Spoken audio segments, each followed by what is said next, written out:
na wa eneo gatuzi la Kericho atatukaribisha na akimaliza amwalike naibu wa rais. Tumpigie makofi Gavana Dr. Eric Mutai. Thank you so much.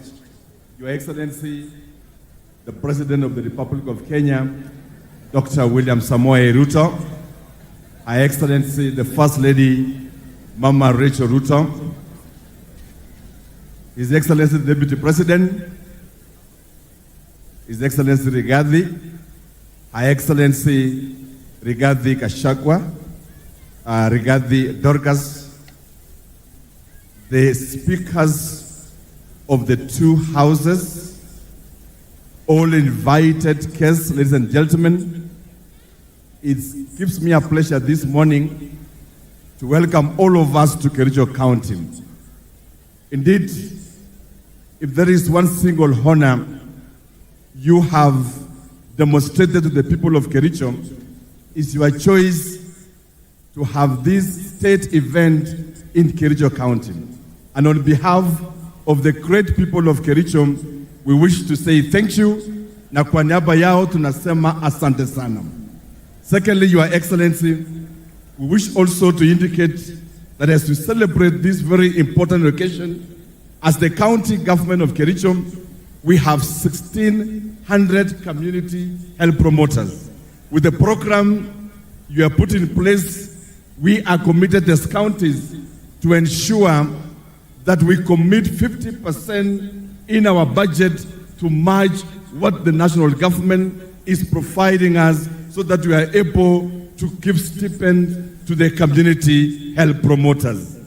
Secondly, Your Excellency, as Kericho County, we want to say thank you because of the great infrastructural development that has taken place in our county. Just to mention, the other day, we were able to launch the ICU at Kapkatet, which was equipped by your government. We were also able to launch our basic oncology center in Kericho to handle matters cancer through the support again from your government. And we want to say thank you for the same. We also want to appreciate the great infrastructural work that has taken place in Kericho town. And today, when we look at Kericho, we see a complete different town altogether. Out of that, Your Excellency, we commit as a county to move with your agenda of expanding Kericho town.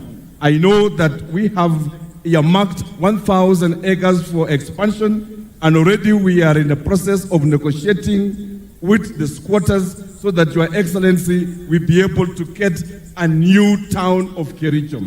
We also look forward, Your Excellency, towards the completion of the airport. Today, I am a proud governor on behalf of these great hustlers of Kericho, that you are able also to land at Karenga Stadium, which is historical in itself and will remain in our hearts.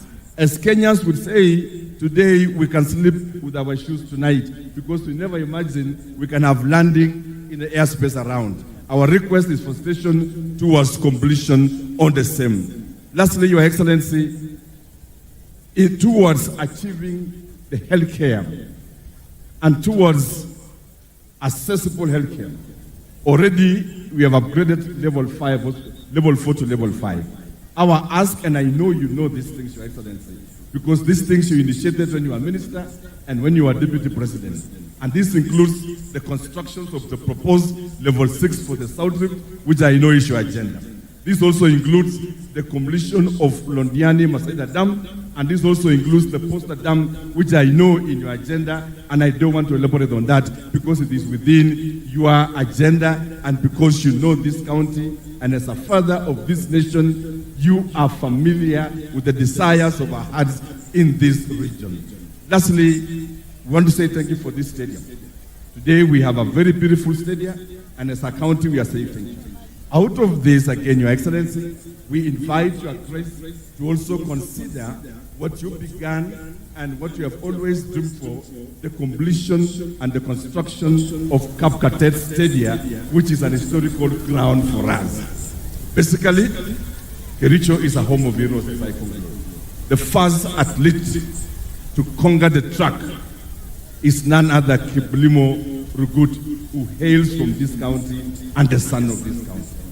Your choice to celebrate the universal health coverage is well informed, because the word Kericho, when you remove this, when you have the prefix of it, Kerich means Keriche, which means medicine in our language. And so your choice of Kericho is well informed because it's a county of medicine.